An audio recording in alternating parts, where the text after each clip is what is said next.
Once again, welcome to this segment, and we'd like to invite you into our garden. Now, why do we do gardening? You see, all around us, far away, you can see pineapple plantations over there, maybe banana plantations from afar. But the thing is this really God's original plan? You see, if we dig deeper, if we study deeper the original plan, how did God start a garden?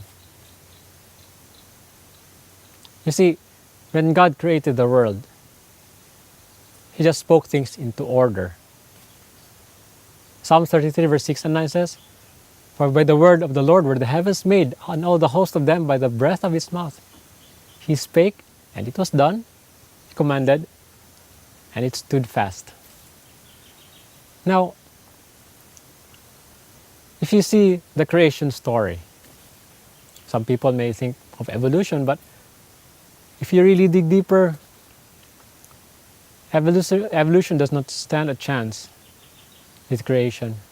There's so much order, there's so much beauty, there's so much complexity in nature that for any person to say that these things happen by chance, I don't think that's how God would want us to learn. And we know for thousands of years, the Bible has been our sole foundation of our faith. So you see, if we study creation, what happens? We find there God's original plan, God's original diet, God's original work. So what was the best method or agency for the formation of character in man? You see, if you study it, it was God who first planted a garden where? Eastward of Eden. Now, why did God plant a garden? Why did He not plant all these urban jungles that we have all around? You see, God has the second book. And the second book, of course, is nature. So let's dig deeper. What is the original plan for gardening? First, how did God make the earth? How did He create the earth? First, He made light, the firmament, then He brought forth the land, and then the grasses, the fruit-bearing trees, with herbs, nuts, and seeds and vegetables. You see, everything was green. As one of my mentors would say, the best food for man is what? The green leafy vegetables. Greens. You see, we have the elephants are very strong. We have the carabaos. They're very strong. But what is their original diet?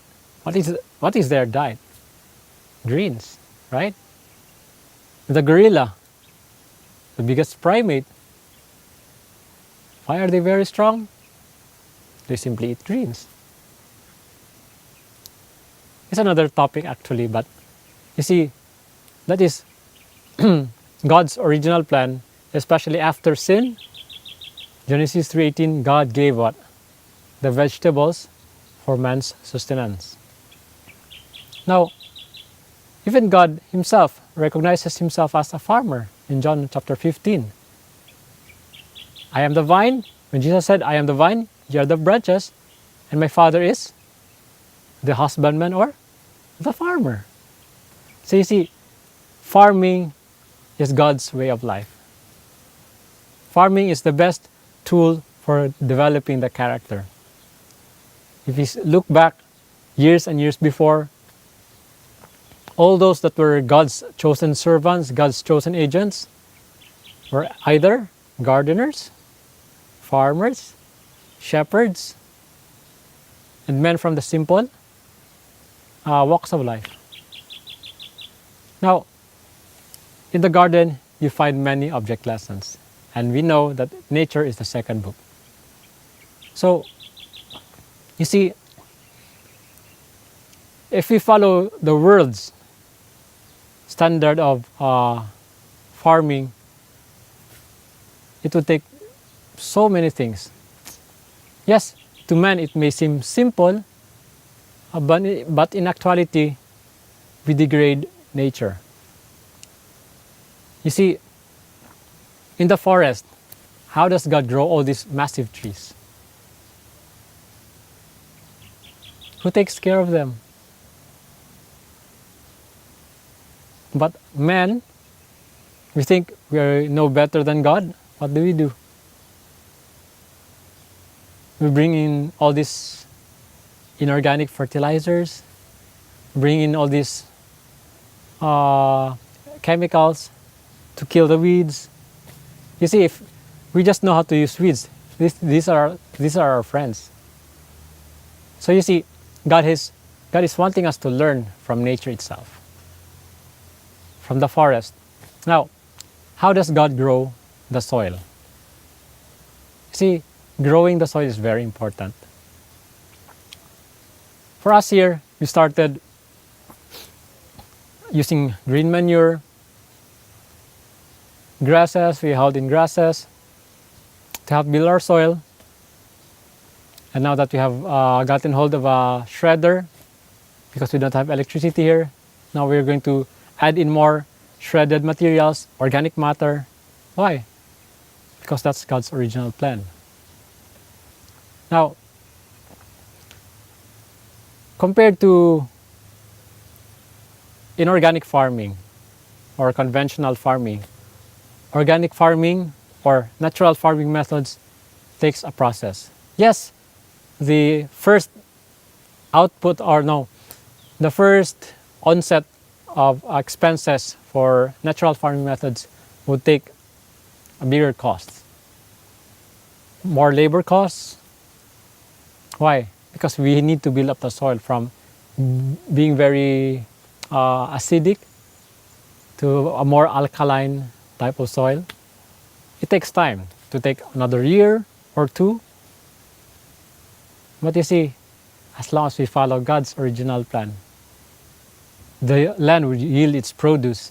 Of course, not at the moment, but with natural farming methods, what happens? The cost from a very high standpoint, it goes down and becomes less and less and less and less and less. It will take around 2 or 3 years, but for those who want to follow God's will, you will be blessed. Why? You will see the produce of your own hands as they grow big, and you will thank God. Compared to conventional farming, yes, at the onset, the expenses are very, very minimal. And then you add in more inorganic materials, inorganic matter, inorganic fertilizers. What else? You use all this glyphosate to help kill the weeds. But in reality, you are killing all these beneficial insects, beneficial normal flora of your environment. So that's why we bring in more pests into our garden. Why? Because there is already no check and balance of the garden. So you see, to those that want to do the natural farming methods, or we can say the organic farming methods, please don't despair. One thing that would make a gardener successful is your purpose, your aim. Why do you do gardening? Why do we do all these things?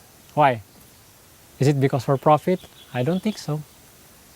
Because if you do these things for profit, I would not recommend you that you do natural farming, organic gardening.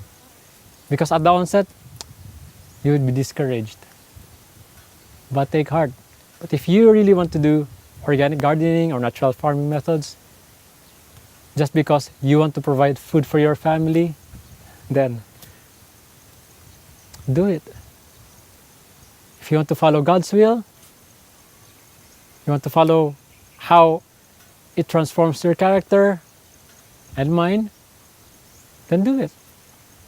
But if we come to organic gardening or natural farming methods just because you want to gain, I don't think that would be a good objective for you to do, to have in mind. But I encourage you, whatever God puts in your heart, then do it. I've learned so much in gardening. And that's why I invite you to join us as we learn lessons in the garden. Because, you see, all these things we started, even right now we're just 1 year in our operation this month. And we're still building up the market. We have not even brought back our seed money. But again, the joy of planting, the joy of having our children involved in planting, in harvesting, it's a family way. It's a family group. It's a family work. It's a community work. And the enjoyment of having to plant as a family cannot offsets all these things. And we invite you to join us as we do these farming methods, these gardening methods that we pray that will help you out in all these things, in your way, in your start of gardening. God bless you and have a blessed day. He's Coming Broadcasting Network.